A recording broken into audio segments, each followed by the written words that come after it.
penalties, as Stephen was saying. But yeah, I mean, again, the problem with these promo videos for players is that you have a problem sometimes when you pay too much attention to the promo videos and then go and look at elite prospects. I think the assumption is that not everybody goes and looks at elite prospects after seeing these promo videos. But yeah, it looks like a decent signing. Again, just, you know, something that could be anything, but on paper looks as if he should do okay in our league. And he's perfect segue into the next guy. He's big stay-at-home D-man, Craig Sescon. Decent signing, knows the league, exactly the kind of player we didn't have last year. Protect his goalie, hopefully. Probably wouldn't put up any nonsense. A big complaint I had last year about protecting the goalie of everybody, you know, certainly Stephen and Graham, who have to listen to me every week, will know I've moaned about it constantly. So yeah, you've got to be happy with Craig Sescon, assistant captain at Dundee last year. Could well, depending on who we sign, could well be a candidate for captain this year. You just never know. I see Stuart Russell sent in a question of that ilk. He was saying he reckon Landon Oslansky may be a candidate for that. I'm not so sure. He's still a bit on the young side, although I think Craig Sescon's more likely at the moment to take that role, or Cameron Butt even, without knowing the players. But yeah, you've got to be happy. We spoke about Craig earlier on in the programme. He's been here before. He's been round the league. You know what you're getting with him, and you know you've got to be happy with that, Graham. Yeah, not much more I can add on him, basically. I mean, he was a good Clan player back in, 2013, was it? Mm-hmm. And did well at the Blaze, and again, you know, he did okay in a not great Stars team last year. So, yeah, good to have him back, and again, hopefully one of these guys that maybe not, you know, it's maybe not all his stated intention, but one of these guys that's got a point to prove, because he has been around the league for a while now, and you know, will be out to make a point, and even with a break to play in France, I just think, you know, I'd like to think he can really establish himself as one of the known, feared guys in the league without being an out-and-out enforcer. And as you say, if he protects the goalie, great, because we didn't have very much of that at all last year, even when Rosie was on the ice. So yeah, interesting to see how it pans out. But like I said before, good solid signing, no complaints. And Stephen, there's not really, I guess we got left you with much for Craig Sescon, have we? No, we've spoke about him. You know, we know what we're getting. Glad we've got him for exactly what Graham was saying. It's just the sort of player we didn't have last season who'll clear out the crease when someone's getting too close to the goalie, and that's what we need. Like, just get people out the way and play a nice defensive game for there. Yeah. Move on now to the say goodbyes. The first one, and we're doing this in chronological order since the last podcast, was Matt Becker joining the Clanchester Storm.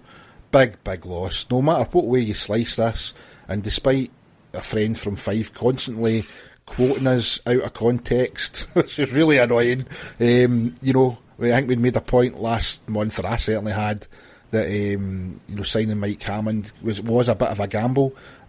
Although I did say I was sorry to see him go. You know, you can, I think we're quickly realising people like to quote you but not take you out of context. Matt Beckett is a big loss. 1.31 points per game for the Clan last year. There's no two ways about it. We'd love to have had him back. Hoped he would have continued that form, but he's away to join his old boss Ryan down in Manchester. Again, guys, there's not much we can say. We know, we've spoke about it before, there wasn't a lot of players he'd have wanted back from last year, but he was certainly in the top, probably two, if you think, Scott Pitt, Matt Becker. Yeah. Sorry, Stephen, go.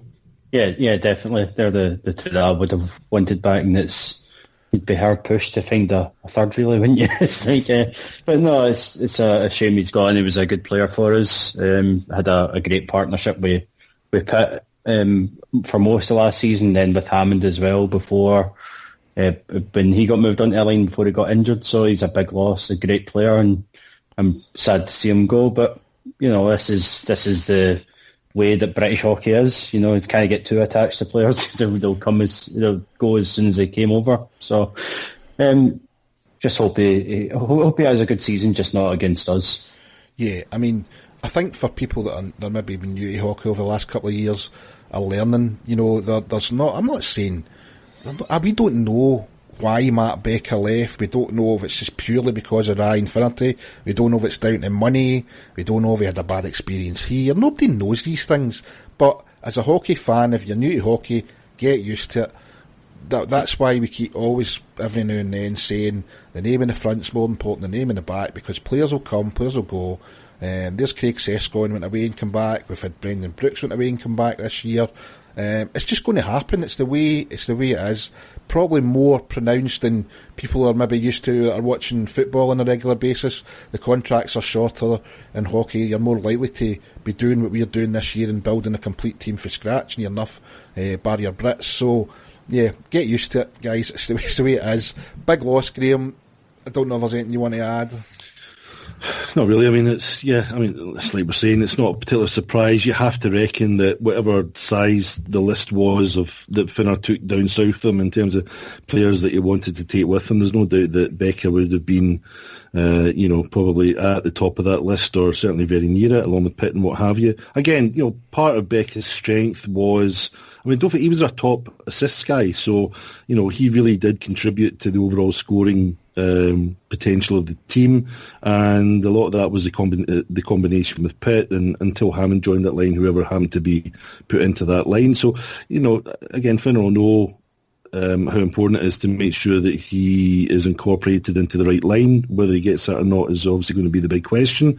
But from a Clan point of view, yeah, big loss. You don't lose your top point scorer and not see that as being a big loss. And you would like to think the club did all that it could to try and keep him. Again, we don't know, but we know that players follow coaches a lot of the time, and that's undoubtedly what's happened here.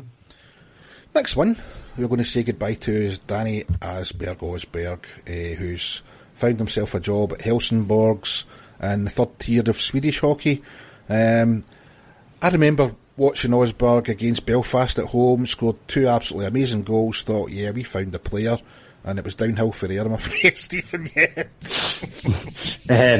Yeah, pretty much, it was a really frustrating player, I thought. He came in, we thought this is a guy of real quality, he'll probably be able to do some real damage in this league, and for whatever reason, it just never really happened for him. He did every now and then show some flashes of what we thought we were getting, and then, it just go back to the way it was before. But, best of luck to him. No ill will against the guy. I'm just one of the players I was miffed by last season, and to be fair, there was a lot of them I was miffed by last season, so he's not alone in that category.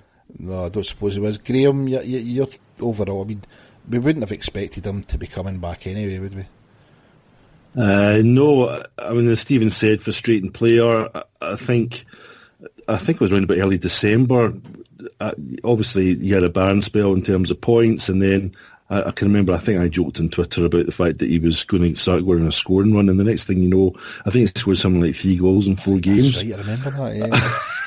And you thought, here we go, because the thing about Asberg was he looked the part, and his positioning was excellent, but his finishing was absolutely god-awful. He would always get himself into good scoring positions, good looks at goal, and it just never happened for him for whatever reason. And of course, that's what a forward's there to do, is to stick the puck away and create assists and what have you. So, combination of bad luck and just not having that finishing touch. If he had a bit more of a finishing touch, he might have been rather more wanted than he was. But I'm pleased. Obviously, he's a family man, so I'm pleased he's got himself what looks to be a decent gig. But yeah, no surprise that he's not coming back to the Clan.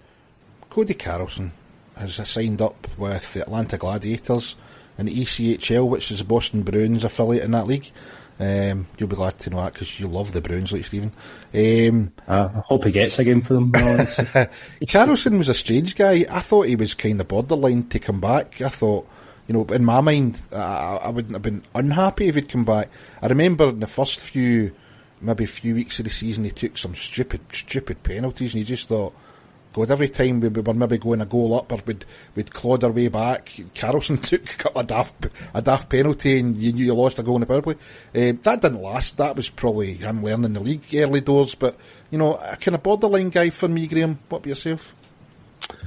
Yeah, truth be told, looking back in last season, and maybe it's a good thing given that he was a D-man, but I don't remember a lot about Carlson. I remember the daft penalties as you mentioned. Him and Cowick had a propensity for that.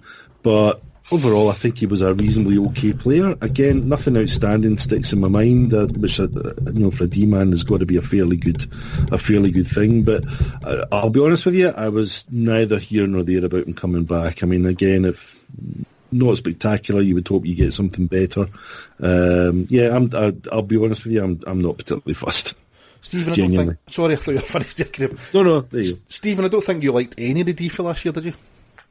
I didn't want any of them back this year, and of all of them, I thought he was probably the most likely, because he was probably the least terrible. Not that he was good, but he was... You're a hard man to please you, aren't you? Not really, no. It's like, just, it's... None of the... I think we can all agree in this one. I don't know. I don't think we agree on everything completely that often, but if we wanted to start again and be a completely new team and have hope for next season, then none of the D for last season should be anywhere near this team. And I'm glad that that's the case. Carlson, I thought maybe, but we've already got 2 offensive D-men. So I don't think we really need a third, especially if we're going to be playing Sullivan in his usual role. I think I'd much rather have a stay-at-home D-man talking him through a game rather than someone jumping up trying to join the rush. So, I'm not that I'm overly glad that he's no back, but, he was fine. But I think that was the team he played for before us, wasn't it? So that's probably why he's a way back there. Yeah. I might have made that up right enough. No, I think you're right. Just from memory, I think you're right. Yeah. Sorry, I thought you were finished. No, I was babbling there, so I'll just wrap up there. Nothing against the guy, but I'm glad that we've completely moved on defence-wise from last season. Well, that brings me on to the next guy, Kyle Wharton, who, we don't know where he's going, but we know he's going. So I take it your sentiments are pretty similar. See, I thought out the bunch, he was probably the best D-man out the bunch we had, to be honest. I quite like Kyle Wharton. But, again, with him and Cody Carson, I thought out all the D-men, they were the 2 that might have come back or might have been allowed back. I think, though, Graham, in general, Stephen's probably right in thinking that the way it went last year, we're just better starting from scratch at that end of days. Yeah, I would agree with Stephen in that respect. I mean, the D was fairly shambolic most of the time. I mean, Kyle Wharton, I quite liked him, but again, it's like we were talking about earlier on. He was one of these players who I think his natural game was to be offensive, and he was asked to not be offensive. I looked at his stats. I think he was down as having 3 goals, but did he not? He had a hat trick at Fife? 6 goals.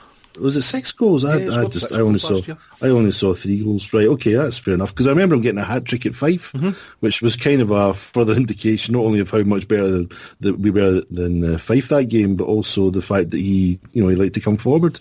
He was all right. I mean, I remember having a chat with him at the end of the season and I think he was expressing some frustration at the fact that he wasn't really playing his normal type of game. Along the lines of what I was just saying. So I feel a bit sorry for him in that respect. But again, you just have to lump him in with the rest of the D, and the fact that he's not coming back here, wherever he's going, good luck to him. But it's unfortunately, I have to say, no great loss. Last but not least, and I think is this actually the last but not least of all last season's imports that have confirmed that they're going elsewhere. Stefan De La Rovere is going to join the EC Cassel Huskies of DL2. And sadly for Stefan, probably his first game for them will be back at Fife Ice Arena when the playing came in a friendly to start in a couple of weeks. So he'll not have moved very far. He was one of the guys that came in towards the end of the season, played 15 games, 5 goals, 6 assists, solid kind of guy. He's the typical Stephen of what we've become accustomed to seeing after the new year, if you like, the kind of guys that we've been getting in as your your extra import sort of thing. Solid enough, but not spectacular. I thought he was pretty good, considering our other spare import we got in was Harry Quast. He was like getting Wayne Gretzky in his prime in compared to him. So, it's a solid enough player. I didn't think he'd be back right enough. I'm proven right in that, but he was good enough for what he was brought in to do, so no complaints about him. Graham? Much the same. I thought he was an okay player. I mean, he got nearly a point a game, so I think the guy did okay. Certainly did what was expected of him. But again, just one of these ones that you have to say as part of the whole moving on.